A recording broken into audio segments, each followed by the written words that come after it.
Peace, peace, peace. Today is Friday. I think it's September the 9th, I think. Whatever day it is today. But I want to first promote my latest book, Enigma Number 7.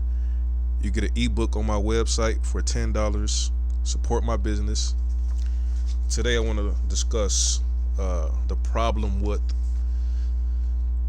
historic narratives of black Americans being told from a white male, white woman, and white Jew perspective.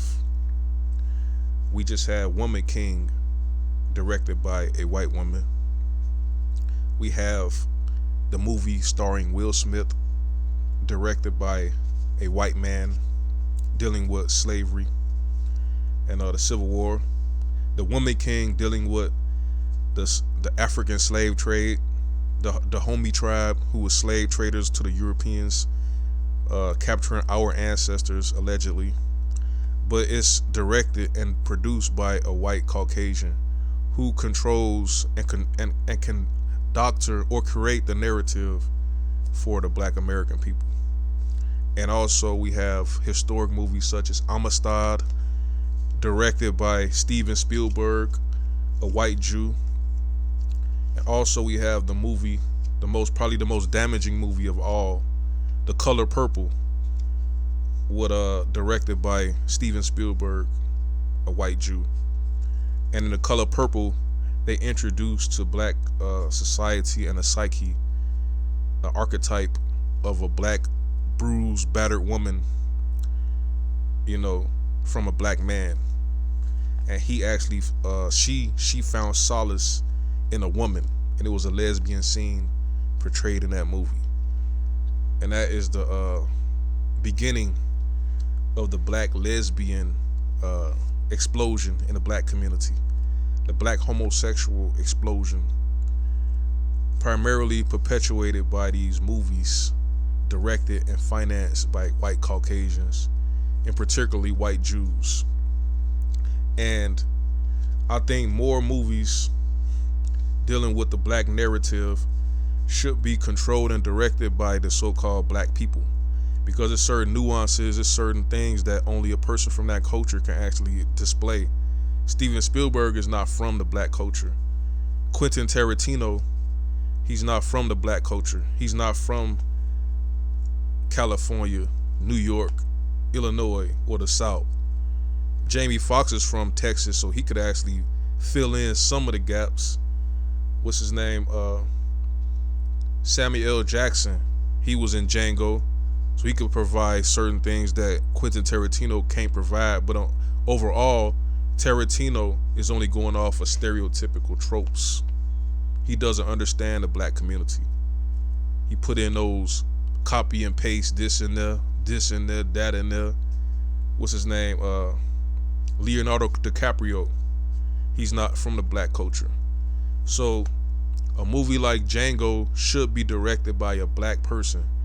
It should be directed by somebody such as Samuel L. Jackson or Jamie Foxx. He would have did a better job than Quentin Tarantino, But when these non-black people create these narratives, the viewer is art imitating life, or life imitating art, both ways.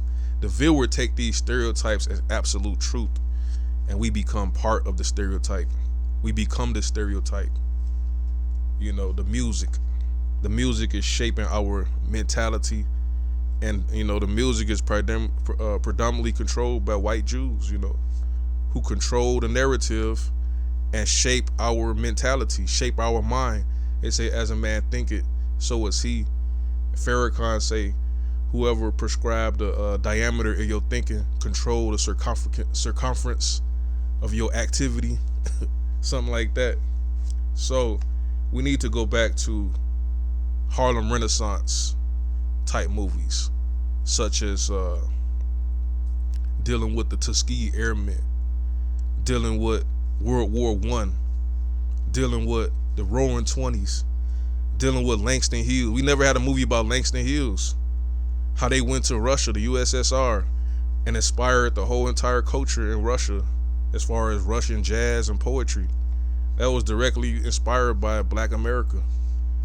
Most of the world actually was inspired by Black American jazz, rock and roll, and blues. And these movies are seldom taught or told. We had Cadillac Records when they showed the Beatles and Mick Jagger, Rolling Stones coming to Chicago to learn from Chuck Berry. But these movies need to be created around contemporary narratives. We never had a movie about Invisible Man by Ralph Ellison.